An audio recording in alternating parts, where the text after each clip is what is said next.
The Retrobit Origin 8 featured in today's review was provided courtesy of Retrobit.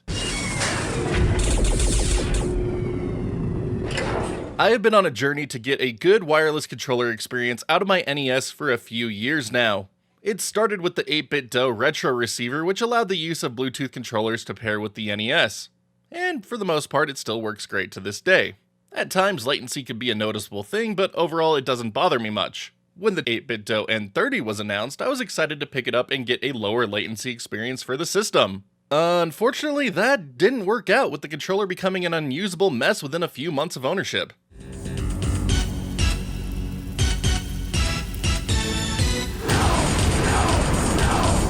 No mercy. Mercy is for the weak. Needless to say, I don't want to try it again. Finally, my journey has come to a definitive close with the release of the Retrobit Origin 8 wireless controller for NES and USB-equipped devices.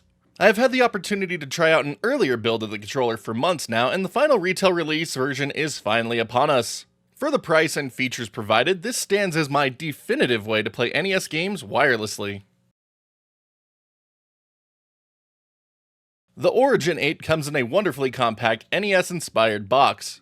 The Origin 8 takes up residence in the center with a glossy depiction of its included color. There are 3 color variations in total, with the classic gray, GB gray, and red and black being available. Today's review is on the GB gray model. The Origin 8 gold lettering stands out nicely from the background starfield. The box does a good job of showcasing the included receivers, and system compatibility is also briefly listed.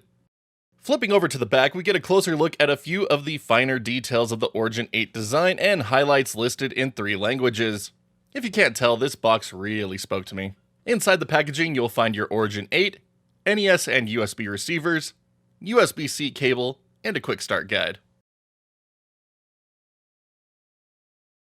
For fans of the original NES controller, the Origin 8 should feel right at home in your hands. It maintains the classic shape, but includes rounded corners for an overall more comfortable grip. The D-pad and face buttons remain in the traditional NES placement along with start and select. Each has a good feel with a crisp triggering point. The D-pad also has a good roll to it. A duo of turbo switches reside above the A and B buttons, similar to what you would find on a PC Engine controller, to quickly engage the functionality when desired. Further additions to the Origin 8 include a home and share button for when it's in use on a Nintendo Switch, as well as 4 shoulder buttons making it ideal for Game Boy Advance gaming sessions. The micro switches found within each offer a satisfying click when pressed. As for the overall build quality, it feels extremely solid in the hands and should handle everyday wear and tear without issue. Unfortunately, it can start to give with enough force or twisting, so it won't make for a good controller for anyone prone to rage outbursts. But more mild abuse has yet to reduce functionality on my review unit.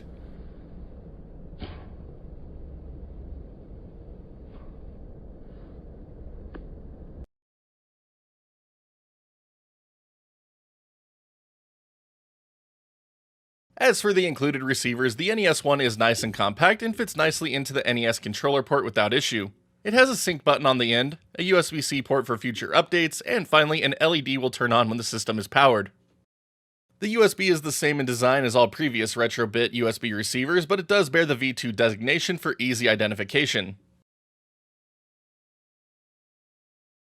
Diving into my NES library, I was immediately happy with the results on display. Latency is kept to a minimum with the V2 receivers, and games I once felt issues with while using the 8-bit DOE retro receiver no longer feel off. Each button press takes effect on screen in a reasonable time, coming in at under a frame of lag to my perceivable senses. Official numbers place it between 8 to 10 milliseconds, confirming my experience. As a result, every game in my library feels snappy and precise. I have yet to find a single instance of button drops, and the D-pad has been great in all titles with no misreads during quick sequences. The addition of turbo functionality is a huge plus for me as I continue to get older and my thumb complains about repeated quick presses. They activate easily and function well in games like Mega Man.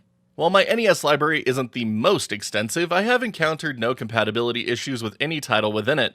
While having both of my Origin 8 units hooked up at once, I didn't experience any interference between the two, ensuring co-op play will work as any player would hope it would. The Origin 8 is truly everything I could have hoped for from a wireless NES controller option.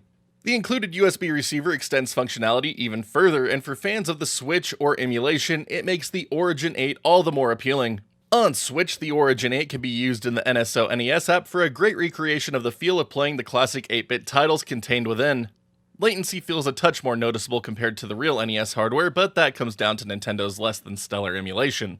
It was the Game Boy and Game Boy Advance apps that really made me take a liking to using the Origin 8 on Switch. The correct number of buttons present on the controller makes it seamless to play, and for GBA, the shoulder buttons perform admirably. Turbo functionality can once again come in handy if desired. Thanks to the inclusion of ZL and ZR, all NSO app functionality is present with easy menu access and rewind capabilities. PC emulation is where you can make the Origin 8's USB capabilities truly shine. Emulation quality is vastly superior to Nintendo's offering, and with the proper setup, latency is unnoticeable. The benefits of the classic NES feel and proper buttons for GBA translate over to the experience perfectly. While emulation may be my number one use case for the Origin 8, it is still usable on any PC application where its limited button count won't be a detrimental factor. The Origin 8 supports both X input and direct input mode, making it usable on many different types of software and hardware, including Windows 98 retro PCs. Fans of Raspberry Pi, Polymega, and Mr. FPGA should also find the Origin 8 USB receiver well suited to their needs. With the built-in battery, I've been able to get on average roughly 12 hours of playtime in before needing to charge. The included USB-C cable works well for the purpose, but it is on the short side if you plan to charge the controller while playing. The USB-C port on the Origin 8 itself holds USB-C cables firmly, and there is no problem with them falling out while in use. The controller's sleep mode engages after a few minutes of inactivity to ensure there is no excess drain on the battery. Functionality-wise, I have no complaints or issues with the Origin 8. It works great for all the use cases I want to use it for, and does so well. My only nitpick is the D-pad being mapped to left analog stick by default during X input use. The shoulder buttons are also swapped from what you would expect. This makes it an extra macro or changing mapping in my emulation setup to get it to work as intended. Perhaps the frame could be a bit more reinforced to ensure extra longevity, but at the same time, if you bend it in such a manner, you have a problem with how you handle your equipment. As for a wishlist item, the addition of a small rumble motor would be a cool addition for emulating a few of the Game Boy and Game Boy Advance games that had such functionality. If, like me, you have been on the hunt for a great wireless option for the NES hardware or want an NES-styled controller for your emulation projects, the Retrobit Origin 8 fits the role perfectly. It has less latency than an 8-bit DOE retro receiver and doesn't stop functioning after a month of light use like my previous 8-bit DOE N30. It has a natural NES controller feel and includes enough extras to ensure it works well for GBA gaming at a peak capacity. For the asking price, you get a lot of options for usability, making it an easy recommendation. And there you have it, the Retrobit Origin 8 for NES and USB-equipped devices. I can't state enough again how much I've really been enjoying these controllers. The prototype has been treating me so well for a couple months now, and the final retail sample is even better. It just feels so much more sturdy in the hands, and just love it. Love this color scheme too. Game Boy color scheme is always appealing to me. But thank you again to Retrobit for sending these out my way to check out and to preview and review, as well as all of you for watching today's review. If you are interested in the Origin 8, you can check it out using my affiliate links down below for Rondo products. And if the code works, you could try the discount code Archades to save a little bit of money on these guys. But either way, help support the channel and get you an awesome NES-styled controller for use in your real hardware or emulation projects. But we're going to go ahead and call this one here. Thank you again for watching.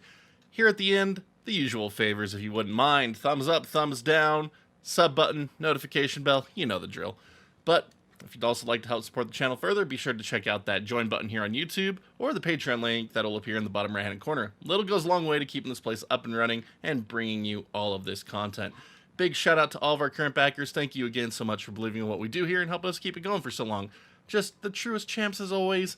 Thank you so much, so much again. And take it easy, my wonderful internet peeps. We'll see you back next video.